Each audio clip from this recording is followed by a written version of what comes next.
Trop tôt, il est encore trop tôt pour se prononcer sur les chances de survie de Michael Schumacher. L'ex-pilote a passé sa deuxième nuit à l'hôpital de Grenoble où il est toujours maintenu dans un coma artificiel et plongé en hypothermie. Sa famille est à son chevet et compte les heures. Comme le docteur vous a dit, c'est une situation très préoccupante, mais je ne peux rien dire d'autre pour le moment, car le reste n'est que spéculation. La famille ne va pas très bien, évidemment. Ils sont sous le choc. Et un peu partout dans le monde, les fans eux aussi sont dans l'expectative. Ils sont d'ailleurs plusieurs à camper devant l'hôpital depuis 2 jours, espérant également une issue heureuse à cet accident. Bon, espérer qu'il aille bien, quoi. On peut pas rester... En étant fan, on ne peut pas rester chez soi et attendre que ça se passe. On est derrière lui en espérant que ça lui apporte quelque chose. Tout ce que je souhaite, c'est sa guérison et le reste après, ça n'a pas d'importance.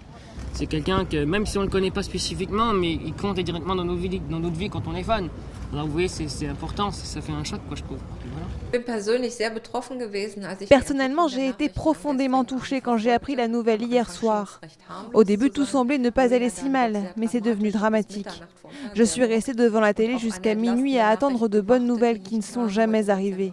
Et aujourd'hui, les nouvelles sont pires. Je sens que notre ville est très très inquiète. La sécurité a été renforcée à Volgograd où 2 attentats ont fait 31 morts en 24 heures, à un peu plus d'1 mois des Jeux Olympiques de Sotchi. Certains athlètes s'inquiètent-ils pour leur sécurité?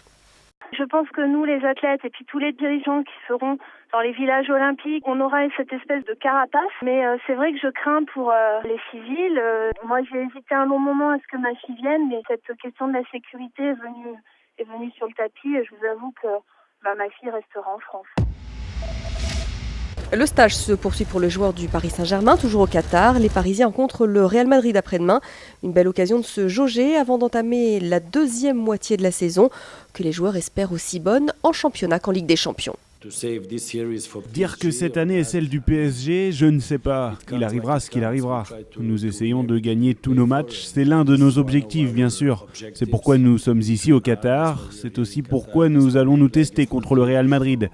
Les 6 prochains mois seront très excitants. 2 infos foot. Djibril Cissé sera à Bastia demain, c'est-à-dire dès l'ouverture du mercato. Il va signer un contrat d'1 an et demi. Quant à Maxime Gonalons, celui devrait quitter Lyon pour le Napoli. L'OL a accepté la deuxième offre du club napolitain, 13 millions d'euros, au joueur désormais de trancher. Et puis Gaël Monfils a réussi sa rentrée à Doha, victoire du Français 7-6-6-2 face à Santiago Giraldo, le Colombien. 9 aces, dont la balle de match pour le Français. Du Français assez facilement.